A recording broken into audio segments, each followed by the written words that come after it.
Okay, this is our topic because we talked about risk first, because US markets are soaring and I believe a lot of people think it is a bubble. But the problem is usually not about it's a bubble, because you get great returns during a bubble, but you fear about when it's going to burst. So let's talk about how bad is the bubble. Right now, this is on the left is equity risk premium, and on the right is cycle adjusted PE ratio, excess yield about that. So it's about the reward you take when you take on equity market rewarded on top of risk-free rates. You can see the reward you get from taking on the risk of stock markets is very low right now. So yeah, the market is really expensive, you know that. But does it really hurt? That's the problem. Next slide. Okay, you see, and people probably say that this rally is all about AI, but actually 15 out of 23 sectors, 15 out of 23 US market sectors are more expensive than their past 10-year averages. So it's not about AI, it's the broader market is also very expensive. Of course, the semiconductor stocks are really expensive, more than others, because this is a lot of those are actually driven by technology breakthroughs. So that means that people are not used to or don't really know how to evaluate these things. So that makes it very off the valuations. And some things are very new, so it's about the future. Okay, so we've seen how bad the bubble is, but is it bad enough? Okay, next slide.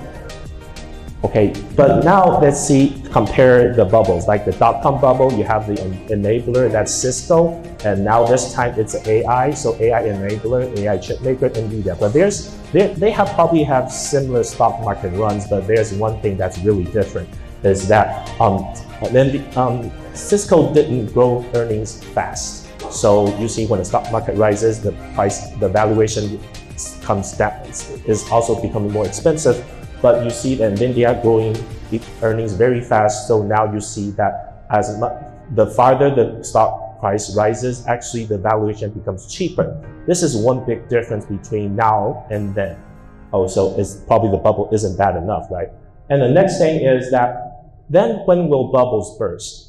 You like to participate in the bubble, you make great returns. So usually the next problem is it too late to join? And probably if I join, it is going to be a bubble right away. So let's see some historical evidence or some examples. Let's look at the left. It's a US dot-com bubble of 2000, March. And then on the right is Japan's December 1989 bubble. Okay, so the common thing is that bubbles don't go bust itself. Usually bubbles break by external forces. One thing is tightening of financial conditions. Usually it's because the financing rates, the interest rates shot up very fast, probably like 3% in like 1 year. On the left side you can see the red line is US 10-year treasury yield. It went up very fast in the year before the bubble actually bursted. On the right as well, the Japan 10-year treasury rate. Then the weakening economic conditions. You see in the yellow line is the OECD indicator for that nation, and you see right before the US bubble burst, the OECD indicator already started to turn down. So economic weakening and rise in interest rates, significant rise in interest rate. And on the right side, Japan interest rate also rise a lot. And then bubble bursted, and afterwards economic conditions weakened. So yes, probably economic conditions is not a great predictor, but at least you know when economics go back, you know it's time to go and stop the loss, right? So, and then the next slide tells us that probably it's not time to talk about a bubble burst in the United States. For instance, on the left, the OECD leading indicator is still going up, and on the right, this one. On the right, it's the US Treasury. It did go up to last October's was really dangerous, but right now it's around 4.3% range. It's not really that much above the lows. So we don't think the US bubble is really in the danger of bursting right now. And about other risks in the US market, you probably heard about heard about office buildings being vacant because people don't want to go back to office for work. So yes, it's a really concerning. So the left side sees the delinquency rate of office loans really going up. However, office loans are really just a very small portion of the US bank loans. It's only 7.2% among all commercial loans together, and among that, only a small portion is office. So it's really a systemic-wide issue, so don't worry that much. This is about the risk of the economy. And now let's go to the macroeconomics. Probably we're going to be talking about US and Taiwan economics, some of it, but probably this sheds a light on the regional supply chain as well because it's a common global story. And I have one word to talk about, just one word: resilience, when it comes to macroeconomics. This is like major institutions. I'll give out forecasts, economic growth forecast for 2024, and everybody, the consensus is that 24 would be around flattish versus 23. That's fine. Everybody agrees with soft landing. Nobody thinks it's going to land really hard, right? So it's not going to be a crash. Don't worry, no recession. Okay, and then, how is it resilient? Okay, first of all, on the left side, it shows the private sector debt. Right now, the private sector debt is at a very bearable amount given by the economy. Right before the global financial crisis, for example, US debt, private sector debt is really high versus the sustainable level. But right now, US private sector debt and the European Union private sector debt is around a sustainable level. So don't worry, debt is not really high actually. And on the right side, you see corporate balance sheet. Net debt to EBITDA is really healthy right now, very low compared to history. So corporate balance sheet are okay. And the next slide shows you that the further breakdown of corporate balance sheets. The liquidity level on the left side is really ample, and on the right hand side you see the traditional quick ratios and liquidity ratio are actually good. This is actually the reverse of quick ratio and liquidity ratio. So see, all debts are covered, payment due are covered by financial assets and by even better covered. So I think corporate balance sheets are very nice liquidity-wise and balance sheet-wise. And then you look at the households. You see on the upper left side, household, the orange part is a household net worth. It's really growing. On the left underside, you see where it grows. It's because the stock market rally, so there's a wealth effect. People are making money from their 401ks. Okay, so households consumption is going to be supported because of the wealth effect, and don't worry about US consumer. And the next tells you about the US and EU and employment story. The jobs market is really good. There's a lot of job gains right now. Last Friday, yesterday night, US non-farm payroll was really a blowout.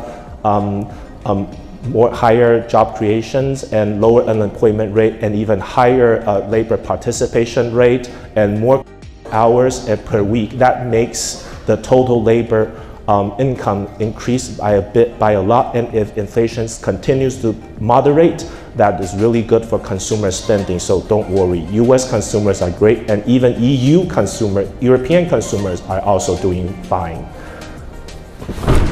Sorry. Okay, and we talk about the credit cycle downturn because US used to be raising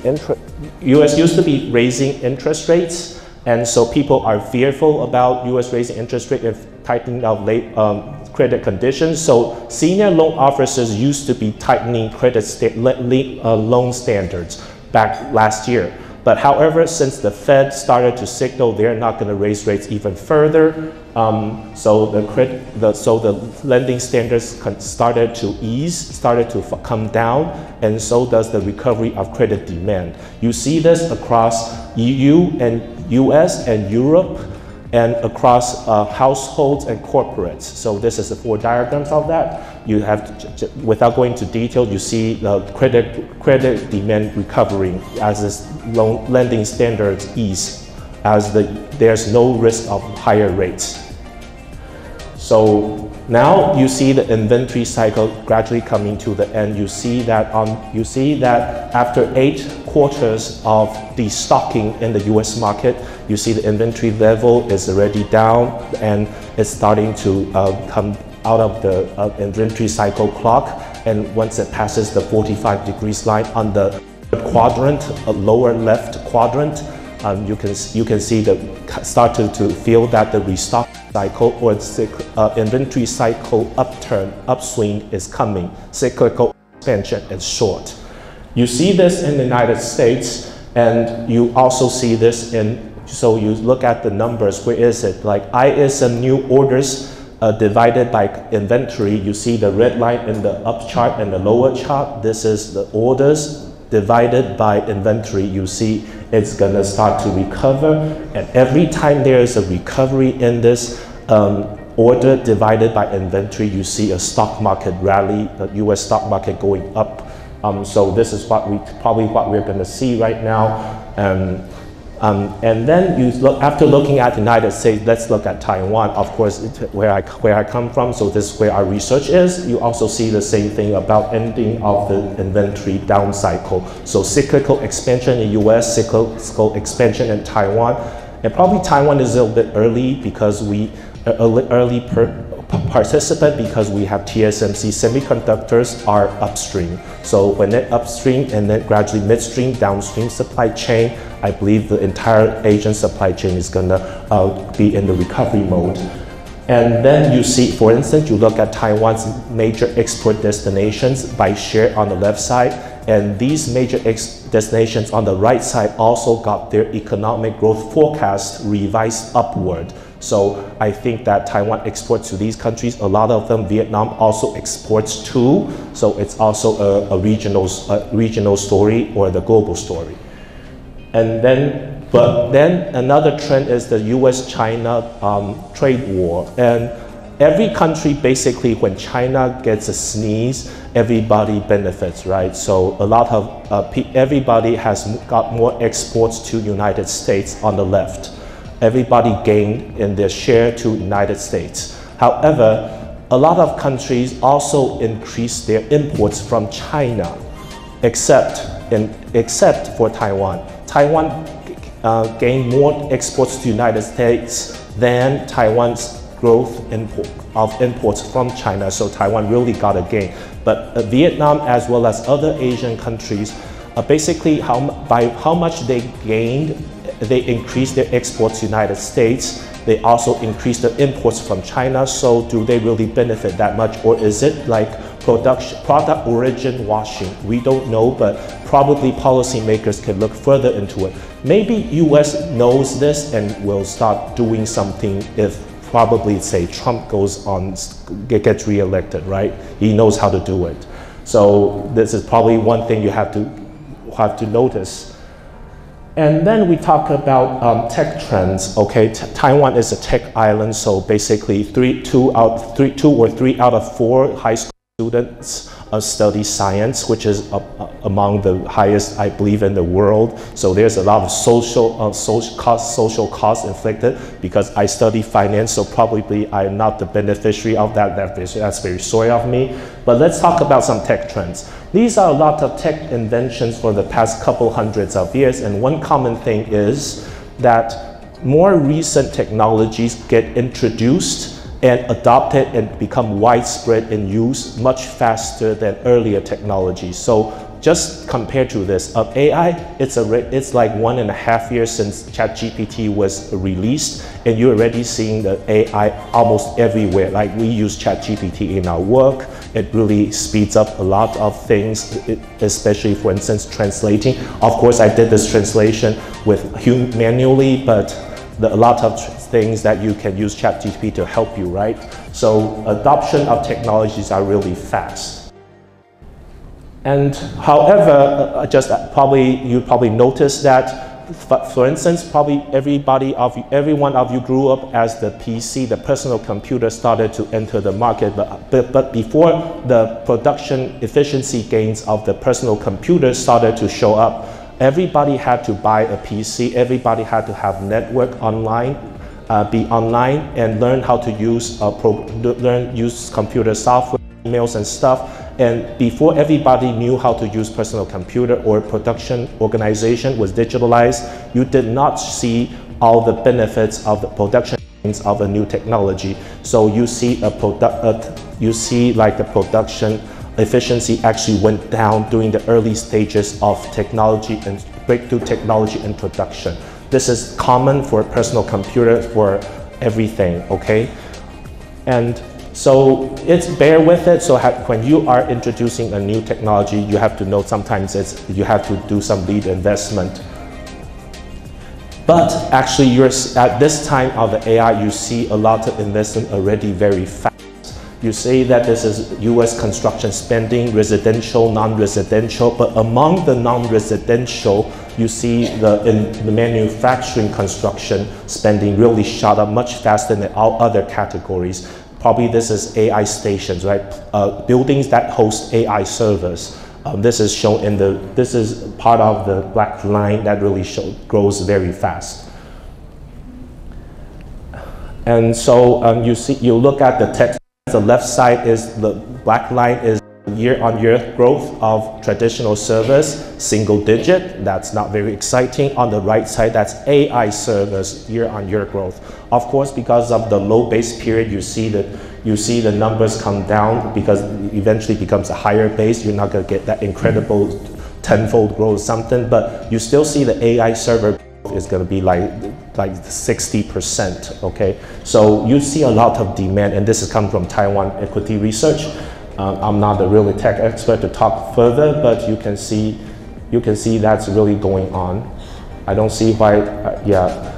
So there's a lot of demand. There's a lot of,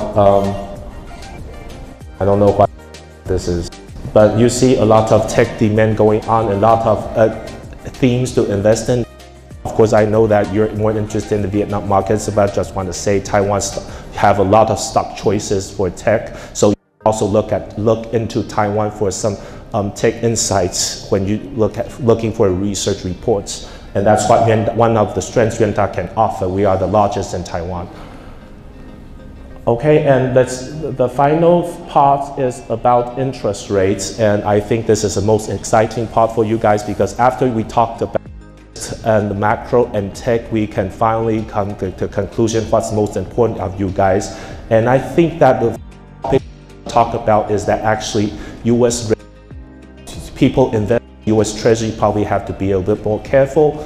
And the second thing is that I think there are a lot of things that could happen for emerging currencies, including dong, Taiwan dollar is probably the same. It's about what happens around the world and what our countries are specifically undergoing. Okay, let's first talk about the rates. Okay, probably everybody knew the dot plot of the Fed. It looks like they're going to cut rates by 20 bips. Moves, 25 bip cuts with this year. Probably with recent strong job numbers or ISM numbers, probably that expectation cut down to like between 2 to 3. But basically, Fed thinks that they are going to cut rates. So 3 rates cut this year, and according to their dot plot, just mid-March, they're going to have 1 more cut in 2025 and 1 more cut in 26. Okay, that's what the Fed's rate path looks like. And if you look at their economic forecast, the most striking part is that they significantly raised the global growth, the US economy's growth rate. At the same time, they also slightly raised up the inflation, the core PCE, so they raised it up to 22.6% for 2024.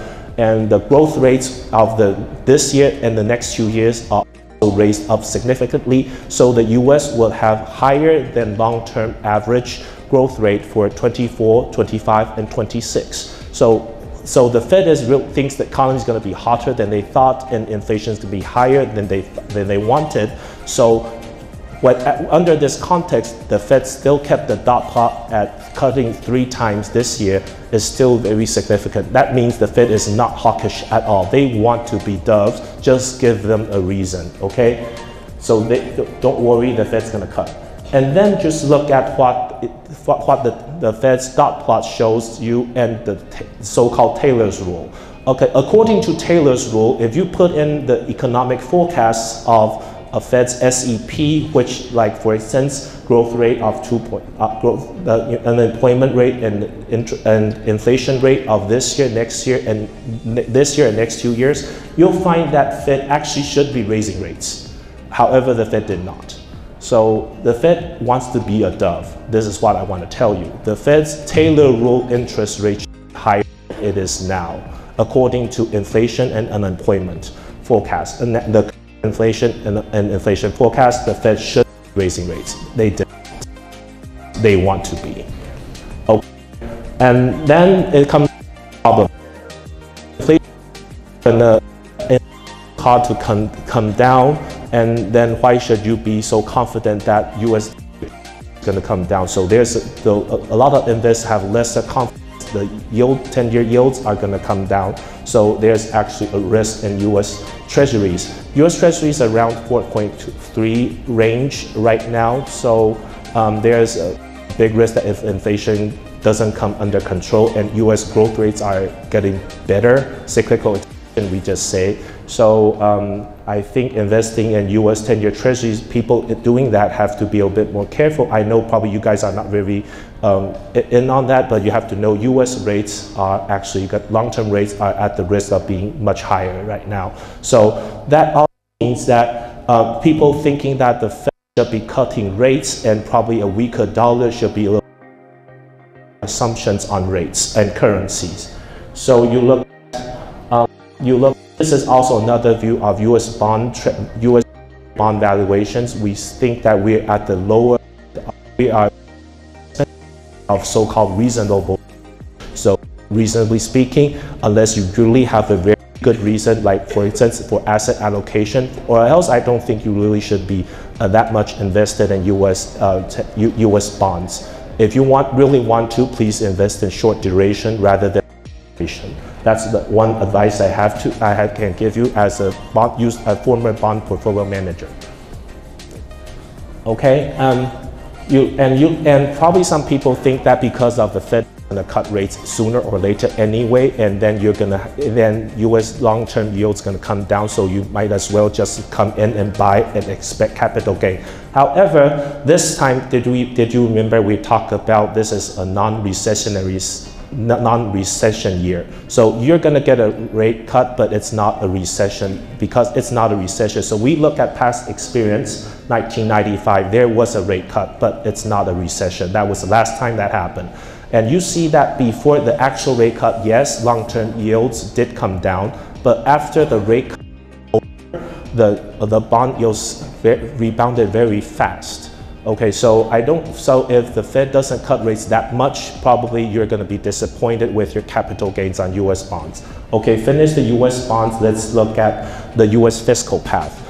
Under Biden's administration, they passed the CHIPS Act, the Inflation Reduction Act that creates a lot of fiscal spending down the way. So the United States is probably the only major nation that is on the expansionary fiscal path. That means they have to spend more money, fiscal deficit is going to go up, like their